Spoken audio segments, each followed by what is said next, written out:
week. We had the SGA, RGA, and MGA from New York visiting us, and the MGA, who is Jason Bratin, was the #1 MGA in all of American income in the entire world for 2011.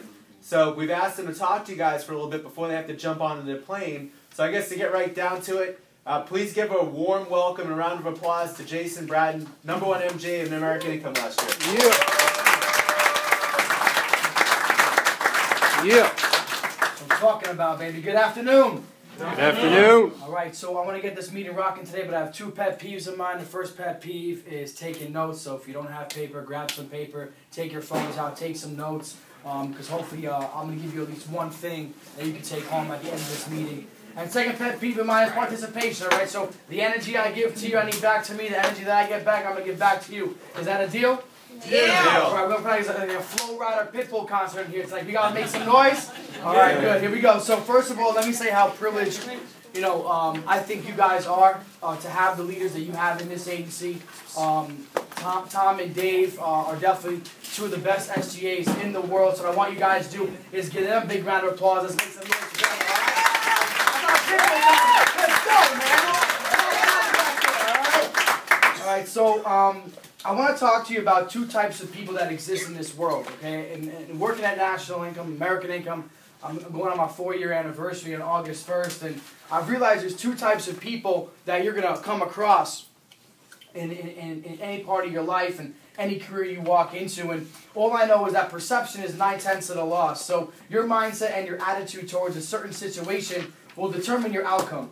This business is a checkup from the neck up. You have to be mentally tough to survive in this industry and anything that you do in life, but especially what we do here. So what you think is what you become. So the thoughts that you're going through in your mind is what you're going to sound like, act like, dress like, smell like, and perform like. So it's very important to keep a positive attitude. And I want to talk about the 2 types of people that I've realized that it comes down to these 2. There are no other types of people in life. Okay, the first type of person is a got-to person. Okay, a got-to person. A got-to person, okay, is someone who got to go to work. They got to go to school. They have to go and do these things because in order to be successful and to make money, that's what they have to do.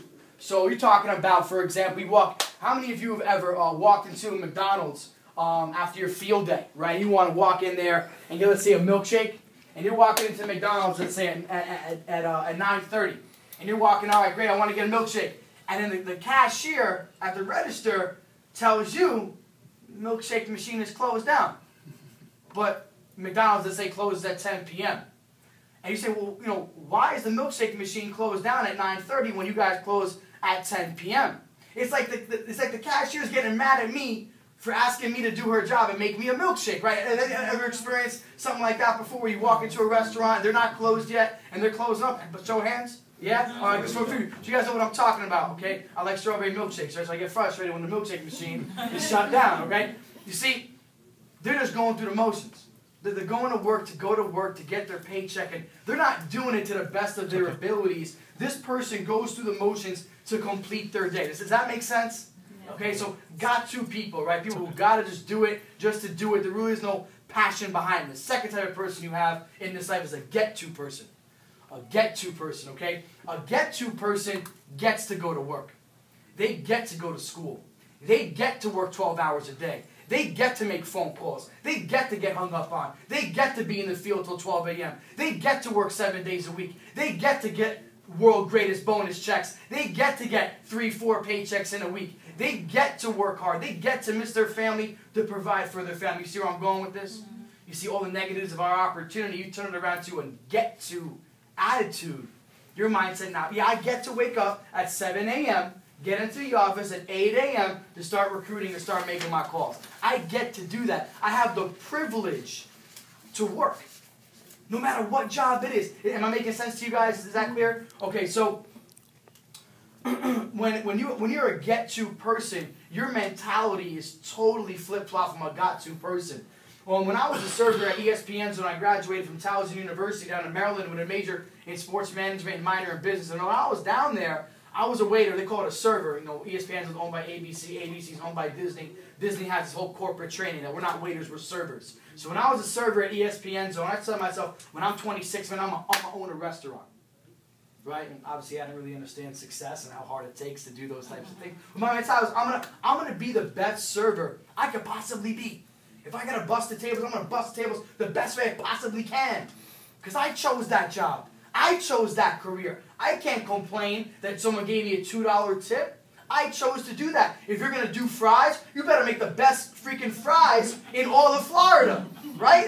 Right? If you're going to work at National American Income, you call it in New York, it's National Income, right? If you're going to work at American Income, you better be the best producer you could possibly be. You better present your child, say the kid the best way you possibly can. No matter if they're high income, low income, middle income, because you chose this job. No one has a ball and chain keeping you here at night.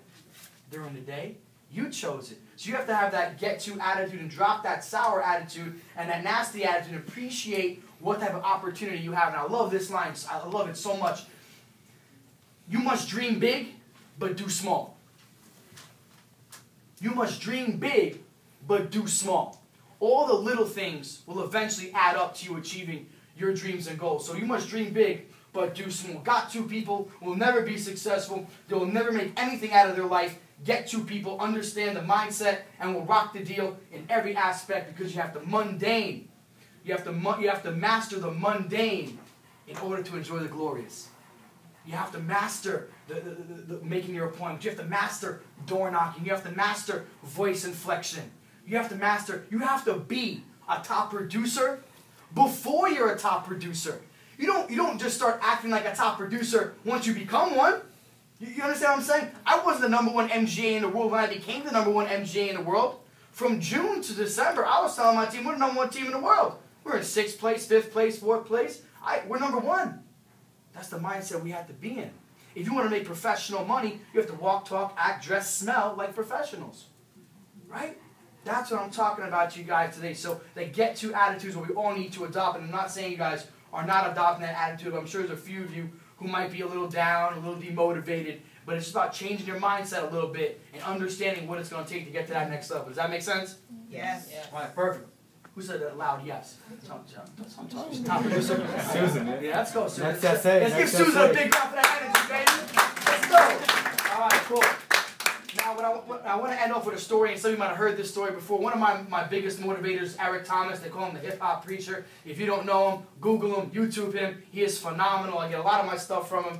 And I know everyone at American Income wants to make 6 figures a year. Can we agree on that? Yes. Everybody. I've been on board to make $40,000 a year, okay? So I want to talk to you about a story about a young man who wanted to make money.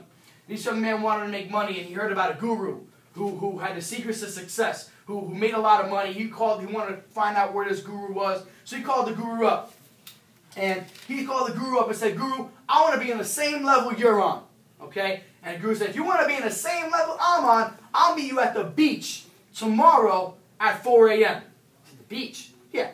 If you want to be on the same level I'm on, I'll meet you at the beach tomorrow at 4 a.m. Does that make sense? So young man goes home, puts on the suit, ready to rock and roll, shows up to the beach in a suit, shouldn't have wore shorts, okay? But he's in his suit, and he sees the guru in the water.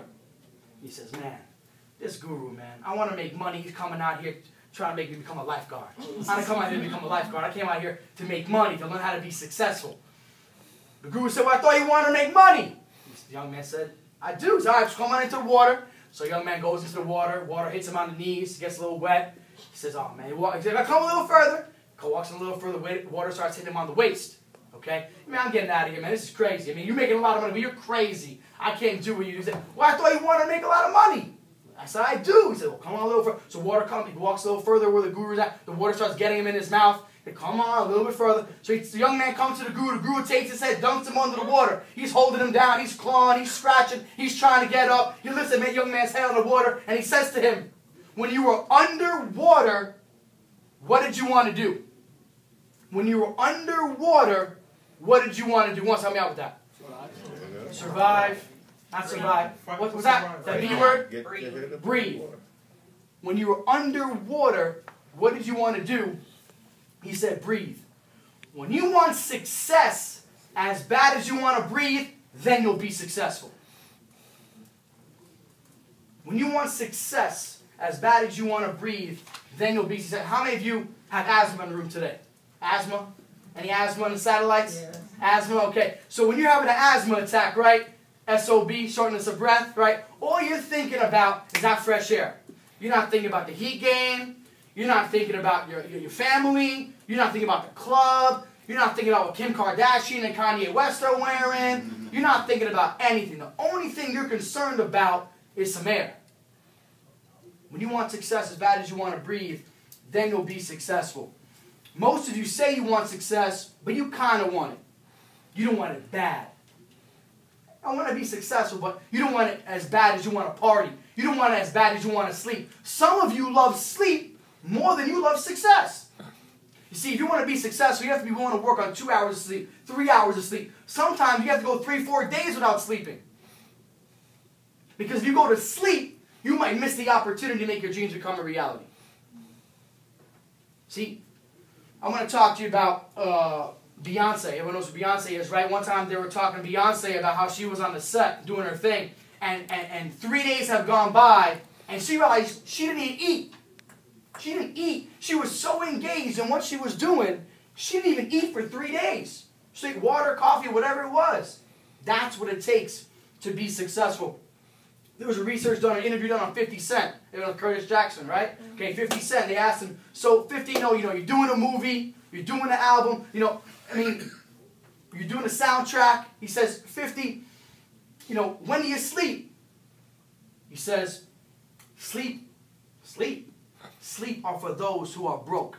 I don't sleep. These are what millionaires are talking about, okay?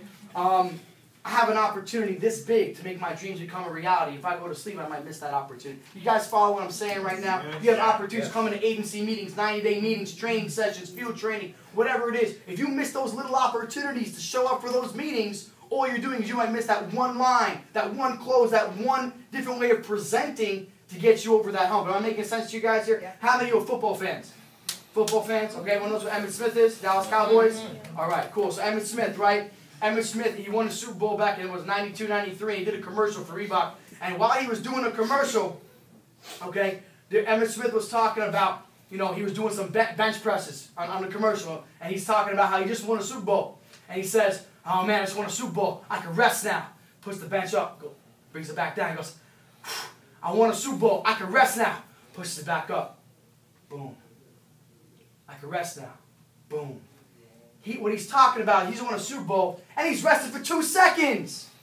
2 seconds. He's not taking a week off. I'm burnt out. 2 seconds. He's resting. That's the mentality we have to be in this business. And like I said, I'm not saying you guys are not, because you guys are rocking the deal. But I know a few of you could be doing a little bit better. There could be a few more names in Spotlight. There could be a few more comma checks being handed out during bonus meetings. I know these things are possible. Most of you want to be successful, but when you study it, okay, and you look into it, when you get tired, you quit. You give up.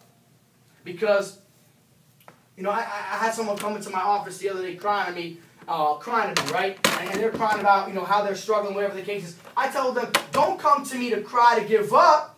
Cry to keep moving forward. You already came this far. You're already in pain. You might as well get a reward for your pain. You shouldn't keep working so hard, killing yourself, and not get a reward for it. Push until you get a reward for your pain. Am I making sense to you guys here today?